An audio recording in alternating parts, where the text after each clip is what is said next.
Ito, listahan ng mga senador na pumirma para i-dismiss ang impeachment laban kay Sara Duterte ay napakarami.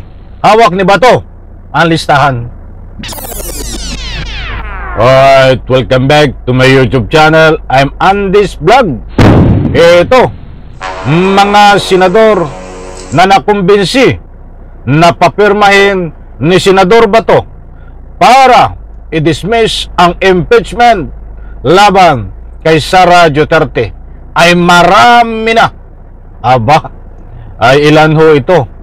Ibig sabihin, pag sinabing marami na mga senador ang pumirma para i-dismiss ang impeachment laban kay Sara Duterte, ay mapapatigil na ang impeachment at hindi ho ito tuloy. Ayon ho dito kay Bato, ibabahagi ko po sa inyo. Isang like muna sa video na ito kung nagustuhan nyo po. Sabay-sabay nating i-like ang video na ito. Sa lahat ng hindi pa nakasubscribe dito sa aking maliit pa na YouTube channel, please subscribe. Maraming salamat po. Mga kaibigan, latest update tungkol dito sa usapin ng impeachment. Hindi naman po lingid sa inyong kaalaman na itong si Senador Bato ay gumawa po ng isang resolusyon, liham, na sinasado sa liham ay i-dismiss ang impeachment laban kay Sara Duterte. At yan ho ay binigyan ang mga senador ng kopya upang pilit na papirmahin.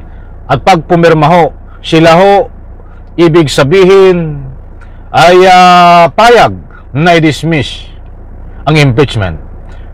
But sa puntong ito ay ibinunyag ni Senador Bato na marami ng mga senador ang bumaliktad at kumampi sa kanya para hindi na ma-impeach si Sara Duterte. Ano po ang buong katotohanan dito? Senador Bato de la Rosa, may numero sa Senado kapag naihain na ang draft resolution na nagpapabasura sa impeachment case kay Vice President Sara Duterte. Kasama natin sa balita si Radyoman Conde Batak. Eto na, pakinggan po natin mga kaibigan kung ano itong pinagyayabang ni Senador Bato. Dahil dito ay sinasabi niyang mga pumirma na, listahan ng mga senador na kanyang nakumbinsi para pumirma at nang sa ganon i-dismiss ang impeachment laban kay Sara Duterte. Ito ho.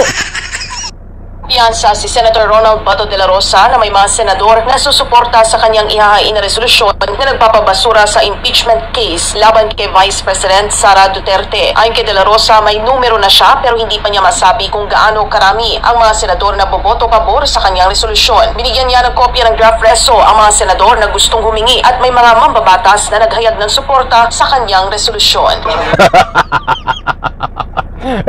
Kita nyo mga kaibigan, hindi ho tayo nagpapakalat ng fake news.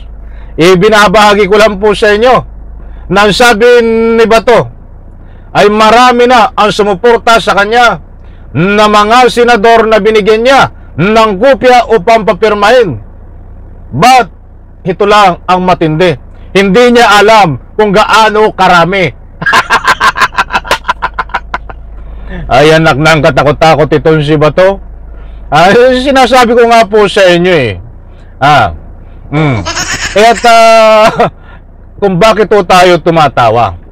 Naalala nyo po yung butas ng dalawang puncher nung idinidiin niya ng isang dokumento. Piki po yung dokumento. Sino nakakaalala dito? Sino nakaka-relate? Kung naaalala nyo ho, nung nag-imbestiga ito sa Senado, isang piking dokumento ang pinagtatalunan sa Senado na dinidin yung isang dokumento ay lehitimo na ang batayan ho ni Senador Bato ay dalawang butas ng puncher. Parang ganito rin ho ito ginagawang lehitimo ang isang dokumento na pinamimigay niya, pinamumudmod, pinapakalat diyan sa Senado upang papirmahin ang mga senador. Ang tanong, sino itong mga pumirma na ito? Ang sabi nga niya, marami na. Ba't hindi niya alam kung gaano karami? Diyos ko, puro de Santissima, malabi rin. Ano na ang nasa utak nito? Mamaya po natin itutuloy ang full commentary. At patapusin po natin ito. Ito pa. Marami na. Ilan, sir? Marami na. So, hintayin ko na lang. May numbers na po guys. Kanyang resolusyon. Marami na. Ilan, sir? Marami na. So, hintayin ko na lang. May numbers na po guys. May number na. May number na. Pero hindi ko masabi kung gano'n pa dami. So you're confident Numbers naman is from 0 to 24. Diba?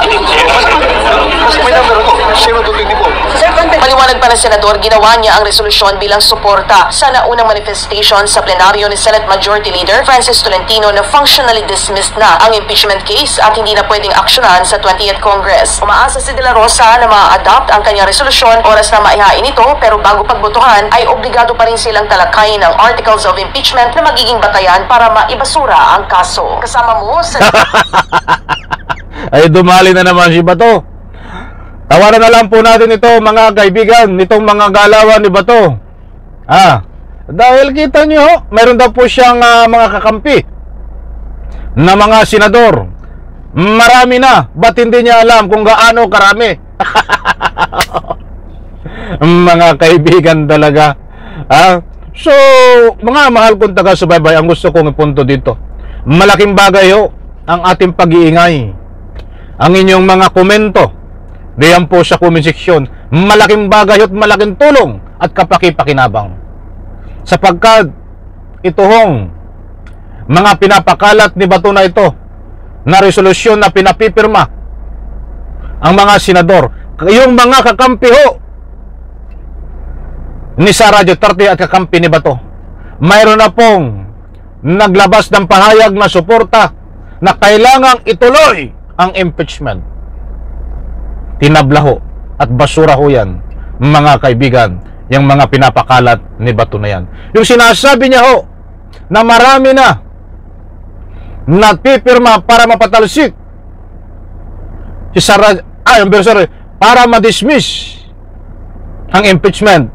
Ay ilan nga, hindi namin maintindihan. Baka nga marami na. Sa karamihan ay hindi raw alam kung gaano karami. Ay bultuhan na kung gaano karami. Huwag po tayong magpasindak sa mga sinasabi nito ni Bato dahil nasanay itong ganyan ho. Ang tawag sa military noon, magsaywar. Sanay na ho yan. Gagamitan ka ng mga salita na ika nga pwede ka nga mag-isip, matakot, ay baka nga marami na. Di ba? But mga kaibigan, ito po ang tanda natin. Tuloy po ang impeachment. May nakuha po tayo na mga impormasyon na ito po ay legal na proseso.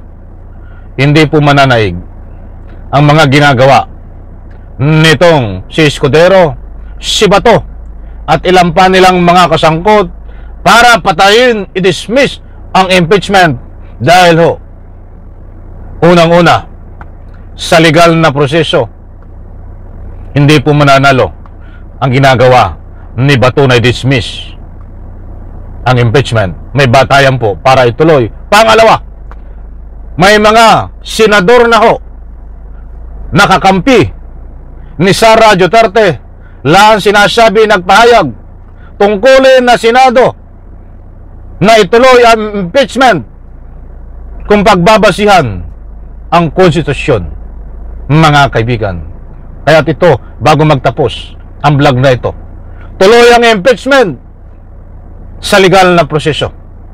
Abangan po natin kung ano pa ay ibang latest update dito. Kinulang po tayo sa oras. Nako, sarap magbigay ng anumang public opinion. Ikunin lang tayo sa oras. Isang like ko sa video na ito. Bye-bye. Palapakan.